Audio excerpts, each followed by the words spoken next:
नमस्कार, स्वागत है आपका। आप देख रहे हैं हम वतन टीवी।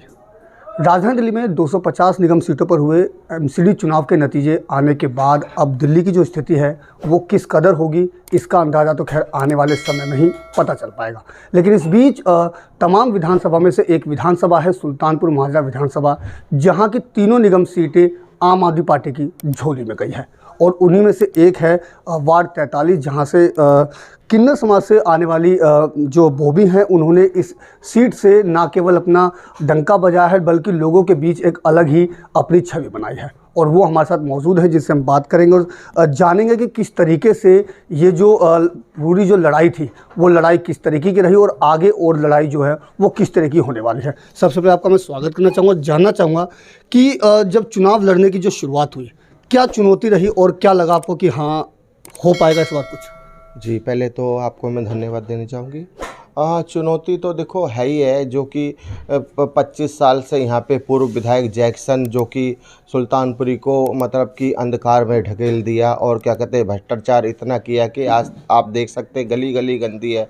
गली गली पार्क, नाली, हॉस्पिटल, स्कूल, सारी चीज़ें गंदी, कोई हर चीज़ों में भ्रष्टाचार कर रखा है। तो इसी को लेके मतलब कि हमने क्या कहते हैं, एक आम आदमी पार्टी ने जो हमें मतलब कि टिकट दिया और जो जनता ने हमें जो काउंसलर बनाया है, हम इन्हीं सारी चीज़ों पे काम करने वाले हैं अच्छे से, जो कि जनता को लगे कि हाँ भाई आम आदमी पार्टी मतलब इतना काम करती है।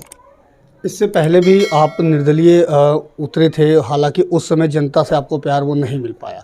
तो जब आप आम आदमी पार्टी से आपको टिकट मिली तो आपको क्या लगा कि मतलब इस बार जीत कितनी सुनिश्चित आपको लगी? आम आदमी पार्टी को देखो, आपको पता है हमारे अरविंद केजरीवाल जी हमारी पार्टी के मुखिया, आपको पता है दिल्ली मॉडल आज पूरे हिंदुस्तान में दिल्ली मॉडल की चर्चा है और उसकी हम जितनी प्रशंसा करें वो हमारे लिए कम होगी। जैसे कि देखो हमारे क्या कहते हैं स्कूल, हॉस्पिटल, बिजली, पानी सब फ्री कर दिया है ना। आज गली गली में क्या कहते हैं अरविंद केजरीवाल जी का नाम है और क्या कहते हैं उनके जो उन्होंने काम किए उस काम की जगह जगह चर्चा है। सीएम अरविंद केजरीवाल जी ने चुनाव से पहले 10 गारंटी लेके आए थे। हालांकि एमसीडी में साफ सफाई एक सबसे बड़ा मुद्दा रहा है। उन 10 गारंटी की अगर मैं बात करूँ तो आपके लिए कौन सा मुद्दा पहले होने वाला है? अपने क्षेत्र में कौन सा काम आप पहले करेंगे? सर, हमारे लिए जो हमारे अरविंद केजरीवाल जी हैं वो सच की राजनीति करते, झूठ की राजनीति करते, ईमानदारी की राजनीति करते हैं। और उन्होंने जो 10 गारंटी दी है तो मैं यही कहना चाहती हूँ कि वो 10 की 10 गारंटी 110% पूरी होगी। हमारे अरविंद केजरीवाल जी जो कहते हैं वो करके दिखाते, तभी हमारी दिल्ली की जनता ने हमारे माननीय मुख्यमंत्री को 3 बार मुख्यमंत्री बनाया। मैं ये जानना चाह रहा हूँ कि 10 गारंटी तो खैर पूरी होगी। पहले जो शुरुआत है आपके क्षेत्र में, आपकी प्राथमिकता क्या रहेगी? सर, पहली प्राथमिकता यही रहेगी, मेरे एरिया को लेके साफ़ सफाई की होगी। जैसे कि एरिया के अंदर आप जाएंगे, अभी जैसे आप आए हैं ऐसे आप जाएंगे तो आप देखेंगे नालियाँ इतनी गंदी है, जगह जगह रोडों पे कूड़े के ढेर लगे हुए हैं। और हमारा जो पब्लिक बाहर जो क्या कहते हैं वॉशरूम वगैरह बने वो सारे गंदे हैं। तो इसी चीज़ों के ऊपर हम लोग काम करने वाले ज़्यादा। जब आप चुनाव जीत करके आए थे तो उस समय आपने लेंटर माफिया के खिलाफ एक बात बोली थी, तो लेंटर माफिया को लेकर के क्या रुख होने वाला है आपका? लेंटर माफिया देखो हमारे बीच में क्या कहते हैं हमारे जो यहाँ के पूर्व पार्षद सोनलाल फौजी, उन्होंने इतना भ्रष्टाचार कर रखा था। जिस क्षेत्र में से वो जीत के आए थे, जनता ने उनको चुना था, इतना भ्रष्टाचार कर रखा था। उन्होंने एक लेंटर अगर टूटा तो 1 लाख लेते थे, 2 लेंटर टूट 2 लाख, 3 टूटे तो 3 लाख। मगर मेरे एरिया में मैं अपनी क्षेत्र की जनता को आश्वासन दे के आई हूँ कि आप किसी चीज़ की टेंशन ना ले, आप 1 लेंटर डालें, 2 डालें, कोई दिक्कत नहीं है। आपसे मेरा अधिकारी कोई भी एक पैसा लेने नहीं आएगा। आप आराम से और अच्छे से अपने घर को मजबूती से बनाएं। आपने भ्रष्टाचार वाली एक बात बोली आम आदमी पार्टी की तरफ से, और तमाम बार बार सवाल उठते रहे हैं एमसीडी की जो कहीं ना कहीं जो परिभाषा बना दी गई थी, मोस्ट करप्ट डिपार्टमेंट। क्या लगता है आम आदमी पार्टी के आने के बाद अब उसकी परिभाषा बदल पाएगी? हाँ ज़रूर, क्यों नहीं बदल पाएगी। जब हमारे अरविंद केजरीवाल ने दिल्ली की मतलब वो सीएम है, जो दिल्ली जो हमारे विधायक हैं और जो सीएम साहब है, उन्होंने ये सारी एमसीडी तो हमारे पास नहीं थी, इतनी सारी उन्होंने परिभाषा बदल दी। तो हम दिल्ली में अभी आए हैं, अभी जनता ने हमारे को अपार समर्थन दिया है। अब आप खुद ही देख लेंगे, हम जनता के बीच में जाएंगे, जनता के सारे काम होंगे।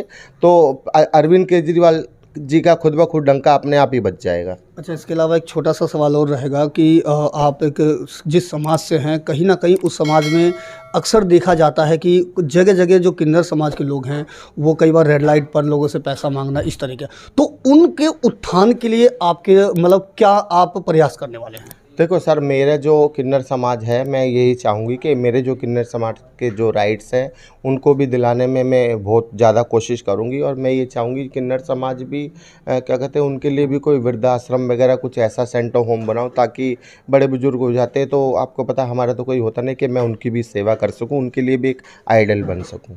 तो कुल मिलाकर के जिस तरीके से आपने भी बोला 5 बार से विधायक रहे जयकिशन, जो दिल्ली प्रदेश में पूर्व उपाध्यक्ष भी हैं कांग्रेस प्रदेश में, उनकी बहू को आपने लगभग मैं कहूं कि 6700 वोटों से हराया है, मात दी है। क्या कहेंगे अब आने वाले समय में आपकी लड़ाई किस तरह होने वाली है? सर, आने वाली लड़ाई तो देखो, हम तो अपने क्षेत्र में जो उन्होंने क्या कहते हैं अभी तक ऐसा कोई काम नहीं किया। अगर शायद ऐसा कोई क्षेत्र के अंदर जनता के हित में कोई काम करते, मुझे नहीं लगता शायद मेरी ज़रूरत पड़ती है ना। मगर क्या कहते हैं, ठीक है, हम अब जनता के बीच में जाएंगे, जनता के जो भी एमसीडी में काम होंगे वो कामों को हम अच्छे से करेंगे और निभाएंगे ईमानदारी से, तो जनता अपने आप ही देख लेगी भाई किसने काम किया और किसने काम नहीं किया। क्षेत्र में एक समस्या और है, अवैध पार्किंग। हालांकि जो क्षेत्रीय विधायक उन्होंने कई बार प्रयास किया है पार्किंग को लेकर के, चाहे वो सड़क पर अतिक्रमण हो या जिस तरीके से हो, तो उसके लिए क्योंकि कहीं ना कहीं एमसीडी के अंदर में भी अतिक्रमण की चीज़ें काफ़ी आती है, तो उसकी तरफ से आपने कुछ सोचा है, उसके लिए कुछ योजना पे काम करने की तैयारी? सर, ऐसा तो कुछ नहीं है, मगर हाँ, जिस हद तक अतिक्रमण है जो भी है देखेंगे अच्छे से, मतलब हम उसको भी कोशिश करेंगे कि वो भी हटाए। और मतलब कि जो पार्क वगैरह में अवैध कब्जे जो वगैरह हो चुके हैं, जो हो रहे हैं, उनको चाहेंगे कि हम मतलब कि उनको वहाँ से सारी चीज़ों को हटा दें। तो ये थे हमारे साथ जो आप वार्ड 43 से आम आदमी पार्टी के प्रत्याशी जो जीत करके आए हैं यहाँ से, बॉबी जी, जिनसे हमने बात की और उन्होंने बताया कि किस तरीके से वो अपने क्षेत्र में तमाम मुद्दों पर ना केवल काम करेंगे बल्कि क्षेत्र को एक सुंदर और बेहतर वातावरण के साथ इस क्षेत्र को चमकाने के लिए लगातार प्रयासरत रहेंगे। दिल्ली से अपने सहयोगी दीपक ठाकुर के साथ अजीत कुमार की रिपोर्ट, हम वतन टीवी।